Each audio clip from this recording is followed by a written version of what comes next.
നമ്മൾ കൺസലേറ്റയുടെ ആ ഗ്രൗണ്ടിൽ തന്നെ ഉള്ളത് കേട്ടോ. ഗ്രൗണ്ടിൽ എനിക്ക് പറയാൻ പറ്റില്ല, ഇതൊന്ന് കാണിക്കാമോ? നല്ലൊരു പുൽമൈതാനാണ് കേട്ടോ, നല്ല ഭംഗിയുണ്ട് കാണാൻ വേണ്ടിയിട്ട്.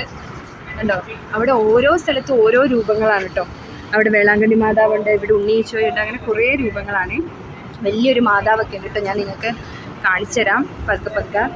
അപ്പോൾ ഞാൻ എന്താ പറയാൻ വന്നതെന്ന് പറഞ്ഞിട്ടുണ്ടെങ്കിൽ, എല്ലാവരും എന്നോട് ചോദിക്കാറുണ്ട് എന്താ ഭയങ്കര കടക്കെണിയിലാണെന്ന് കേട്ടോ.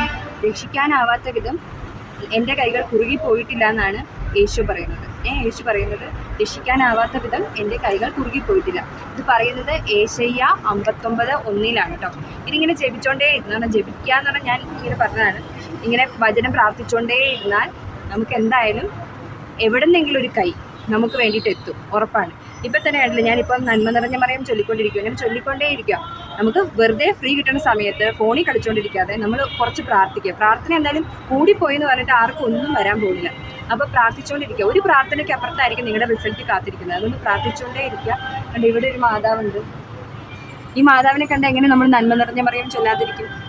അപ്പോൾ ഞാനീ നന്മ നിറഞ്ഞ മറിയം ചൊല്ലിക്കൊണ്ടിരിക്കുകയായിരുന്നു. കുഞ്ഞിന് സ്കൂളാണ് ഇവിടെ. അപ്പോൾ ഒരു ആവശ്യത്തിന് വന്നാണ്, എന്നാലും പ്രാർത്ഥിച്ചിട്ട് പോകാമെന്ന് വിചാരിച്ചു. ഞാൻ എല്ലാവർക്കും വേണ്ടി പ്രാർത്ഥിച്ചിട്ടുണ്ട്. എല്ലാവർക്കും നല്ലത് വരുത്തട്ടെ.